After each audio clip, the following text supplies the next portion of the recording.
मैत्रिणी बघू शकता, आज मी घरातल्या ट्रिक्स सांगणार आहे. आता पावसाळ्याचे 4 महिने आहेत आणि पावसाळा आला की बरोबर आपल्या मिठाच्या भरणीला पाणी सुटल्यासारखं होतं आणि मीठ असं एकदम खालच्या साईडला चिटकल्यासारखं होतं. मग आपल्याला वाटतं की बाजारातून तर आणताना सुटसुटीत मीठ होतं, आता असं का झालेलं आहे? मी पाण्याचा हात पण लावलेला नाही तरी असं का झालं? मग त्यासाठी तुम्ही टेन्शन घेऊ नका, कारण पावसाचे दिवस आले की मिठाला पाणी सुटल्यासारखंच होतं. त्यासाठी आपल्या घरामध्ये ज्या लवंगा आहेत ते 7 ते 8 आपल्याला लवंगा मिठामध्ये टाकून घ्यायच्या आहेत, कारण लवंगा ह्या खाण्याचीच वस्तू आहे, त्यामुळे मिठामध्ये टाकलं तर त्याचा काहीही आपल्या शरीरावर काही परिणाम होणार नाही. तर अशा पद्धतीने लवंगा आपल्याला टाकून घ्यायचे आहेत. लवंगा का टाकायचे आहेत? कारण लवंगामध्ये पाणी शोषण करतं लवंग, त्यामध्ये आपल्या मिठामध्ये जे काही थोडसा ओलसरपणा आलेला आहे तो लवंगामध्ये पूर्णपणे ओलसरपणा ते लवंग शोषून घेणार आहेत आणि आपलं मीठ हे सुटसुटीत एकदम सुंदर आणि मार्केटमधून विकत आणल्यासारखं होणार आहे. तर ही ट्रिक तुम्ही नक्की वापरून बघा. आता दुसरी ट्रिक सांगते. तर बघू शकता मैत्रिणो, आपल्या घरात पेस्ट असतात आणि आपण संपली म्हणून लगेचच फेकून देतो. तर फेकून न देता त्याचा आपल्याला वापर करता येतो. ही पेस्ट 15 ते 20 दिवस नक्कीच जाऊ शकते मैत्रिणो. तुमचा पैसे वाचू शकतात, तुमची वेळ वाचू शकते. तर हा उपाय तुम्ही नक्की करा, फेकून देऊ नका. मी घरगुती ट्रिक्स तुम्हाला सांगत आहे, त्या फार महत्त्वाच्या आहेत. आमच्याही घरात जर अशी पेस्ट संपली असेल तर मी टाकून देत नाही, त्याचा असा वापर करते. आपण चपाती लाटतो ते बेलण्याच्या साह्याने आपल्याला चपाती लाटल्यासारखंच करायचं आहे. 5-6 वेळा करायचं आहे. जी वरची पेस्ट आहे ती पूर्णपणे वरती जाते, खालची पेस्ट, आणि आपल्याला ही पेस्ट जवळजवळ 15 ते महिनाभर नक्कीच जाऊ शकते. तर हा उपाय सुद्धा तुम्ही नक्की करा. पेस्ट संपली म्हणून टाकून देऊ नका. तुमचे पैसेही वाचतील, तुमचा वेळही वाचेल आणि पेस्टही 15 ते 20 दिवस नक्कीच जाईल. तर बघू शकता किती पेस्ट वरती आली.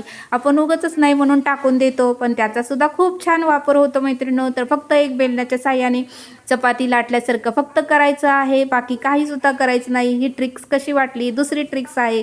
आता तिसरी ट्रिक्स. आता बघा, पावसाळ्याचे दिवस आलेले आहेत. आपल्या घरात किरकिर किडे येतात, झुरळ येतात, पाली येतात.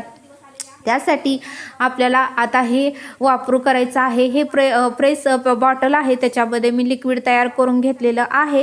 तुम्ही पण अशा पद्धतीने लिक्विड तयार करू शकता. ह्या डांबर गोळ्या आहेत, ह्या खूप उपयोगाच्या आहेत मैत्रिणींनो. डांबर गोळ्याचा वास हा किरकिर किड्यांना सहन होत नाही, पालींना, उंदरांना किंवा झुरळांना सहन होत नाही. तर तुम्ही हे लिक्विड नक्की करून बघा. हे डांबर गोळ्या आहेत, ह्याची पावडर करायची आणि एका पाण्यामध्ये मिक्स करून बॉटलमध्ये हे पाणी भरायचं आणि ज्या ठिकाणी गॅसच्या कट्ट्या खाली किंवा खिडकीच्या तिथे किंवा दरवाजाच्या तिथे आपल्याला हे पाणी फक्त प्रेस करायचं आहे, की जेणेकरून हे पाणी प्रेस केल्यामुळे आपल्या घरामध्ये उंदीर, किडे, झुरळ, पाली काहीच येणार नाहीत. किरकिर किडे सुद्धा येणार नाही, कारण किरकिर किडे जर घरात आले तर आपल्या कानामध्ये शिरतात, कानाच्या पडद्याला त्रास होऊ शकतो. आपण काय होतं की तसंच झोपतो, कानामध्ये कापूस वगैरे घालत नाही,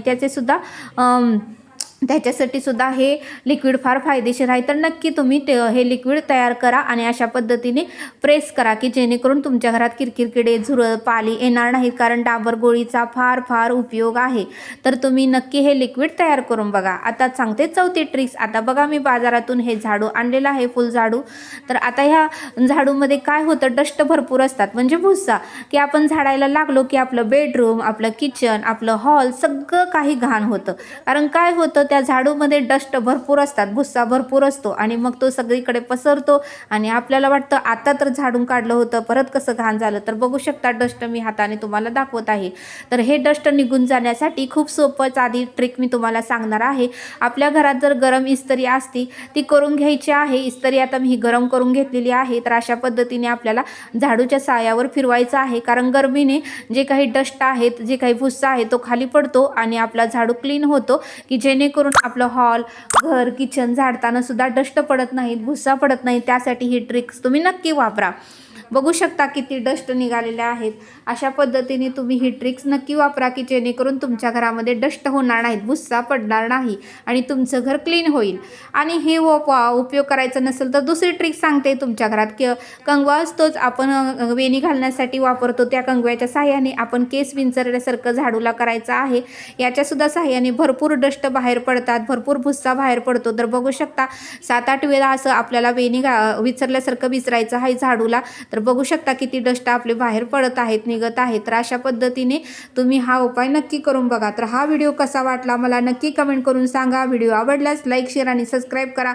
सबस्क्राईब केले तर नोटिफिकेशन तुमच्याकडे येतील. मैत्रिणींनो, असेच घरेलू ट्रिक्स पाहण्यासाठी नक्की चॅनलला लाईक करा आणि ही माहिती इतरांना सुद्धा शेअर करा. तर बघू शकता हे डस्ट अशा पद्धतीने निघत आहे. तर तुम्ही ही घरगुती ट्रिक्स नक्की वापरा, कारण हे झाडू, मीठ आणि किरकिरे आणि जे काही आपली पेस्ट आहे सगळं काही लागणार आहे. आणि ज्या गोष्टी लागणार आहेत, महत्त्वाच्या आहेत, त्याच गोष्टी मी तुम्हाला सांगितल्या आहेत. तर नक्की हा उपाय करून बघा. पेस्टचा वापर तशा पद्धतीने करा, केरसुनीचा वापर अशा पद्धतीने तुम्ही कंगव्याच्या सहाय्याने करू शकता. तर हा व्हिडिओ कसा वाटला नक्की सांगा. भेटूया नेक्स्ट व्हिडिओमध्ये.